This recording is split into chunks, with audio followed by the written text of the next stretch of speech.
ತಮ್ಮೆಲ್ಲರ ಪರವಾಗಿ ಹುಡುಗನ ಮತಕ್ಷೇತ್ರದ ಜನತೆಯ ಪರವಾಗಿ ವಿಶೇಷವಾದ ಕೃತಜ್ಞತೆಗಳನ್ನ ಧನ್ಯವಾದಗಳನ್ನ ನಾನು ಅರ್ಪಿಸಕ್ಕೆ ಬಯಸ್ತೇನೆ. ಬಹುತೇಕ ಈ ಆಸ್ಪತ್ರೆ ತಾಂತ್ರಿಕ ತೊಂದರೆಯಿಂದ ನಮ್ಮ ನ್ಯಾಷನಲ್ ಹೆಲ್ತ್ ಮಿಷನ್ ಏನು MD ಅವರು ಇದನ್ನ ರಿಜೆಕ್ಟ್ ಮಾಡಿದ್ರು. ಇದನ್ನ ಕೈಯೇ ಬಿಟ್ಟಿದ್ರು ಆಸ್ಪತ್ರೆಯನ್ನ, 50 ಹಾಸಿಗೆಯ ತಾಯಿ ಮತ್ತು ಮಕ್ಕಳ ಆಸ್ಪತ್ರೆಯನ್ನ. ನಾನು ಆರೋಗ್ಯ ಸಚಿವರ ಹತ್ರ ಹೋದೆ ಮತ್ತು ಮಾನ್ಯ ಮುಖ್ಯಮಂತ್ರಿಗಳ ಹತ್ರ ಹೋದೆ.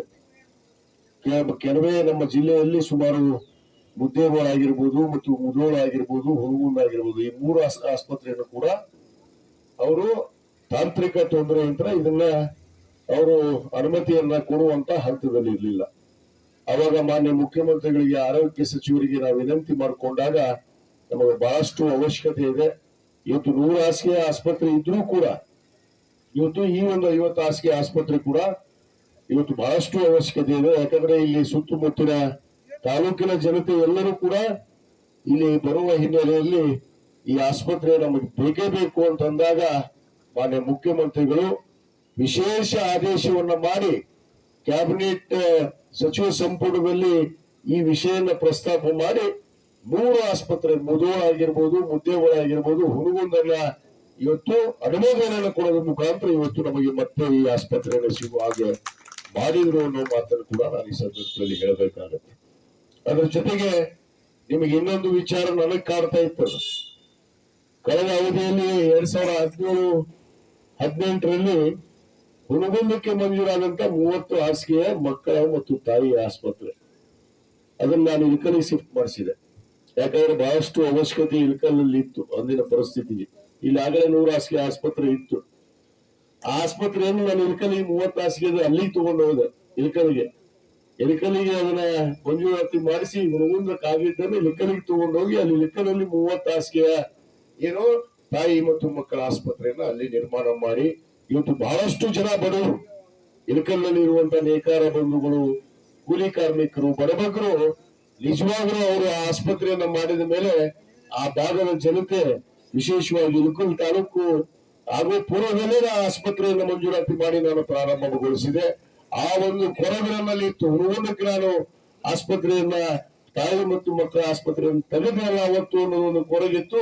ಆ ಕೊರಗನ್ನ ಇವತ್ತು ಹೊಳ್ಳಿ ಇಲ್ಲಿ 50 ಹಾಸಿಗೆ ಆಸ್ಪತ್ರೆಯನ್ನು ತರೋದ್ರ ಮುಖಾಂತರ ಅದನ್ನ ವಾಪಸ್ ಈಡೇರಿಸಿದೀನಿ ಅನ್ನೋ ಮಾತನ್ನು ಕೂಡ ನಾನು ಇವತ್ತು ಹೇಳಕ್ಕೆ ಇಚ್ಛೆ ಪಡ್ತೇನೆ. 1ಕ್ಕೆ 2 ಸಿಕ್ತು. ಅವತ್ತು ಬರೀ 30 ಹಾಸಿಗೆ ಇತ್ತು, ಆದ್ರೆ ಇವತ್ತು 50 ಹಾಸಿಗೆದಾಗಿದೆ. ಈಗಾಗಲೇ ನಮ್ಮ ವಿಜಯ ಮಾಂತೇಶ್ ಗದ್ದನಕೇರಿಯವರು, ಶಿವಾನಂದ ಕಂಠಿಯವರು ಮತ್ತು SK ಕೊರಸಾಗರ್ ಅವರು ಹೇಳಿದ್ದಾರೆ ಆರೋಗ್ಯ ಎಷ್ಟು ಮುಖ್ಯ ಅನ್ನೋದು. ಆರೋಗ್ಯವೇ ಭಾಗ್ಯ ಅಂತ ನಾವು ಹೇಳ್ತೀವಿ. ನಮ್ಮ ಆರೋಗ್ಯ ನಮ್ಮ ಕೈಯಲ್ಲಿದೆ ಅನ್ನೋದನ್ನ ಎಲ್ಲರೂ ಅರ್ಥ ಮಾಡ್ಕೋಬೇಕು. ಆ ನಿಟ್ಟಿನಲ್ಲಿ ಆರೋಗ್ಯ ಇಲಾಖೆಗೆ ಯಾಕೆ ಇಷ್ಟೊಂದು ಹೆಚ್ಚಿನ ಒತ್ತನ್ನು ನಾವು ನೀಡ್ತಾ ಇದೀವಿ ಅಂದ್ರೆ, ಎಲ್ಲರೂ ಆರೋಗ್ಯವಂತರಿದ್ದಾಗ ನಾವು ಏನಾದರೂ ಸಾಧನೆ ಮಾಡಬಹುದು. ಅದನ್ನ ನಾವು ಅರಿವಿಟ್ಟುಕೊಂಡು ಇವತ್ತು ಶಿಕ್ಷಣ ಇಲಾಖೆ ಆಗಿರ್ಬೋದು, ಕೃಷಿ ಇಲಾಖೆ ಆಗಿರ್ಬೋದು, ಆರೋಗ್ಯಕ್ಕೆ ಹೆಚ್ಚಿನ ಆದ್ಯತೆಯನ್ನು ಕೊಟ್ಟು ಇವತ್ತು ನಮ್ಮ ತಾಲೂಕಿನಲ್ಲಿ ಬಹುತೇಕ ಇವತ್ತು 100 ಹಾಸಿಗೆ ಆಸ್ಪತ್ರೆ, ನಮ್ಮ ಹುನಗುಂದ ಆಸ್ಪತ್ರೆಗೆ ಬಹುತೇಕ ಇದ್ರ ಇತಿಹಾಸವನ್ನು ಈಗಾಗಲೇ ಕೊರಸಾಗರ್ ಗುರುಗಳು ಹೇಳಿದ್ರು. ಒಂದು 50 ಹಾಸಿಗೆಯನ್ನ ನಮ್ಮ ತಂದೆಯವರಿದ್ದಾಗ ಈ 50 ಹಾಸಿಗೆ ಆಸ್ಪತ್ರೆಯನ್ನ ತಂದ್ರು. ಮುಂದೆ ನಮ್ಮ ತಾಯಿಯವರು ಶಾಸಕರಾಗಿದ್ರು. ಅವರು ಕೇವಲ 8 ತಿಂಗಳ ಅವಧಿಯಲ್ಲಿ ಶಾಸಕರಿದ್ದಾಗ ಇದನ್ನ ಮೇಲ್ದರ್ಜೆಗೇರಿಸಿ 100 ಹಾಸಿಗೆ ಆಸ್ಪತ್ರೆಯನ್ನು ಮಾಡಿದ್ದು ಕೂಡ ಇದು ನಮ್ಮ ತಾಯಿಯವರು ಶಾಸಕರಿದ್ದಾಗ ಅನ್ನೋ ಮಾತನ್ನು ಹೇಳಕ್ಕೆ ಇಚ್ಛೆ ಪಡ್ತೇನೆ. ಮತ್ತು ಇವತ್ತು 100 ಹಾಸಿಗೆ ಆಸ್ಪತ್ರೆಗೆ ಅನೇಕ ಸೌಕರ್ಯಗಳ ಕೊರತೆ ಇತ್ತು. ಬ್ಲಡ್ ಬ್ಯಾಂಕ್ ಇರಲಿಲ್ಲ, ಡಯಾಲಿಸಿಸ್ ಇರಲಿಲ್ಲ, ಇವತ್ತು ICU ಇರಲಿಲ್ಲ. ಇವತ್ತು ಎಲ್ಲ ಸೌಕರ್ಯಗಳನ್ನ ICU ಆಗಿರ್ಬೋದು, ಬ್ಲಡ್ ಬ್ಯಾಂಕ್ ಆಗಿರ್ಬೋದು, ಮತ್ತು ನಮ್ಮ ಈಗ ಲ್ಯಾಬ್, ಈ ಕಳೆದ ವರ್ಷ ಲ್ಯಾಬ್ ಕೂಡ ಒಂದು ಹೊಸದಾಗಿ ಲ್ಯಾಬೋರೇಟರಿ ಕೂಡ ನಾವು ಇವತ್ತು ಪ್ರಾರಂಭ ಮಾಡ್ತಾ ಇದೀವಿ. ಯಾವುದೇ ಕೊರತೆ ಇರಲಾರದಂಗೆ ಇರಬೇಕು ಬ್ಲಡ್ ಬ್ಯಾಂಕ್ ಕೇಂದ್ರ ಕೂಡ. ಇನ್ನು ವಿಚಿತ್ರ ಅಂದ್ರ ಕಳೆದ 2018ರಿಂದ 23ರ ಅವಧಿಯಲ್ಲಿ ಏನು 2016ರಲ್ಲಿ ಇಲ್ಲಿ ಬ್ಲಡ್ ಬ್ಯಾಂಕ್ ಅನ್ನ ಮಂಜೂರಾತಿ ಮಾಡಿಸಿ ಬ್ಲಡ್ ಬ್ಯಾಂಕ್ ಪ್ರಾರಂಭ ಮಾಡಿದ್ದೆ, ನಾನೇ ಉದ್ಘಾಟನೆ ಮಾಡಿ. ಆ ಉದ್ಘಾಟನೆಯನ್ನ ಮಾಡಿದಂತ ಆ ಬ್ಲಡ್ ಬ್ಯಾಂಕ್ 2018ರವರೆಗೂ ಕೆಲಸ ಇತ್ತು.